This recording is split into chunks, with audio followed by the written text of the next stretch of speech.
చెప్పలేదు. ఈ క్షేత్రం ఒకటి ఉంది, పరమశివుని యొక్క పరిపూర్ణమైన అనుగ్రహం ఉన్నది, అక్కడికి వెళ్ళాలనేటటువంటి కోరిక పుట్టడం జరగదు. ఎందుకని? అసలు కొన్ని కోట్ల జన్మలెత్తితే తప్ప అరుణాచల పర్వతం గురించి తెలుసుకోడు. అరుణాచల ప్రవేశమునకు ముందు, అరుణాచల ప్రవేశము తరువాత అని జీవుడికి విభాగం చేస్తారు. అసలు వీడెప్పుడైనా అరుణాచలం వెళ్ళాడా చూస్తారు. అరుణాచలం వెళ్ళాడు, ఆ జీవుడి స్థాయి వేరు. అరుణాచలం వెళ్ళలేదు, ఆ జీవుడి స్థాయి వేరు. నేను మీతో మనవి చేశాను కదా, ఒక్కసారి అరుణాచలం వెడితే చిత్రగుప్తుడు గీత గీస్తాట.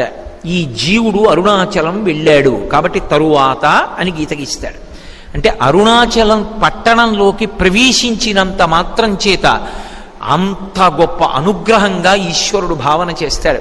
అటువంటి చోటికి వెళ్ళడం, ఆ అరుణాచలానికి అంటే అక్కడ ఉన్నటువంటి ఆ కొండకి ప్రదక్షిణం చెయ్యడం అంత గొప్ప విశేషం.